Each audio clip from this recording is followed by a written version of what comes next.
So, this is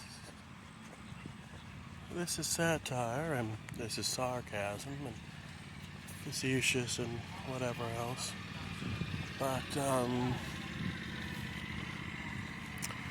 was just thinking, we really do need to start talking about the need for gas chambers in Gaza. Now, I know that's going to sound a little extreme, but I mean, and I'm not saying that what they're doing, the current, real estate bonanza we're trying to do in Gaza, the cleaning of the sand people is, and then of course we're going to be cleansing the West Bank. We're not calling that a genocide. It's a cleansing action. It's a real estate bonanza. It's for living space for the chosen people. It was promised to them, to the whites, 3,000 years ago. But we need to start talking about why it probably would be a good idea. I'm not saying that they are now, but maybe genocide would be a good idea for the Gazans. Probably the best thing that could happen to them. As more than one Israeli politician has pointed out, if we don't kill their children, they're just going to grow up to be terrorists like their parents. It's Machiavellian, really.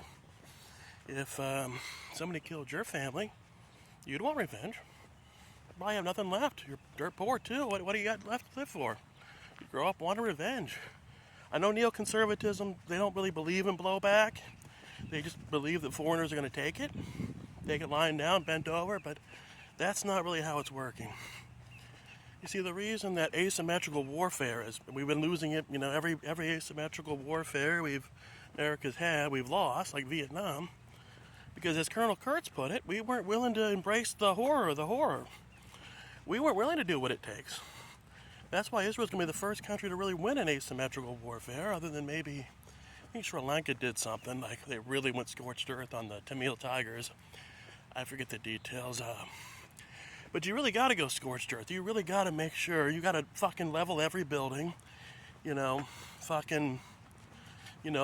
care who's innocent, who's guilty, be willing to chop off a pile of arms. The horror of the horror, it sucks, but if you're going to fight a war, you got to be in it to win it. You got to be willing to do what's necessary. It's the only way you'll win. Otherwise, we've been losing in Iraq, Afghanistan, all these other asymmetric wars, we just keep losing because we don't have if we were to do it to Vietnam or Iraq or Afghanistan, it would take a lot of bombs, but there's a lot of money to be made in that. If we did that to pretty much the entire Middle East, all the sand people countries, we would finally have peace. That's the only way peace through strength is ever going to work. If we're not willing to differentiate who's innocent and who's guilty, as the Israelis say, there are no innocent people in Gaza. There are no innocent civilians. That's a quote.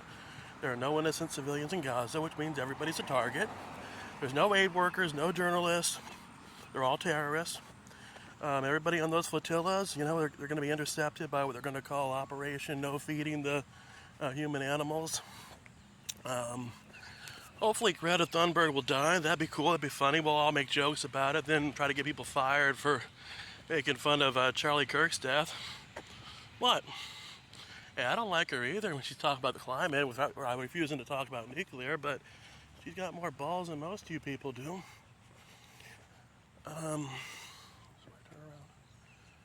But the point is, if we don't think about it, we need gas chambers for these people, because if we don't, they're just going to move to white countries. Ever since 9/11, ever since we really started coming down on the sand people, they've been moving to white countries left and right. We have so many more white people, non-white people in America and Europe, than we did before 9/11, before we went to war on terror. Right? Because once we fuck up their countries, if we don't put them in gas chambers, that's the guy on the road. Didn't want him to hear what I was saying. He wouldn't appreciate the satire, possibly. This is all hired sarcasm. If we don't fucking wipe them out, they're just going to keep reproducing. Poor people reproduce a lot. Maybe we could, try to chemically castrate them all with some chemical weapons, but think about it.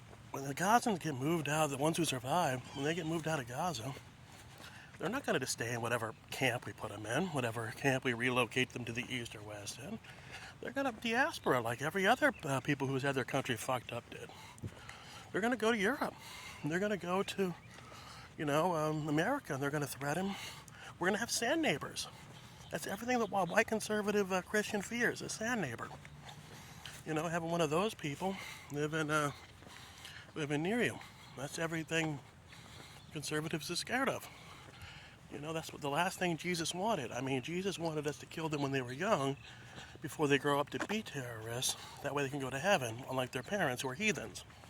So we're really saving the souls of the children. That's what Netanyahu has saved more souls than than a lot of pastors, right? That's why the pastors love him so much. The evangelicals fucking love him. Partially because he's going to bring about the rapture, but no, that's not even a joke. They literally believe that, like, war in the Middle East is going to bring about their Left Behind fanfics. But the point is, we don't kill the Gazans now. Wipe them out with the last person, or at least convert them to Christianity, or maybe as the one politician in Israel who's surely get reelected suggested, kill all the men and spare the children, and I guess we'll convert them and make the women into mail order brides. Sell them off to, like, poor countries, I don't know, or rich countries, I guess, like China. If we don't do that, they're going to come here and they're going to reproduce, and they're going to be our problem. Israel's trying to foist its problems on us because they're going to leave the job half done. I'm just saying. I'm not saying, but I'm saying. But being sarcastic and satirical, in order for all the conservative plan of saving Christendom and Western culture from the heathens, Deus Vult, I don't see any way to do it other than gas chambers. Otherwise, the problem is going to keep getting worse. Never leave a sand N-word removal half done.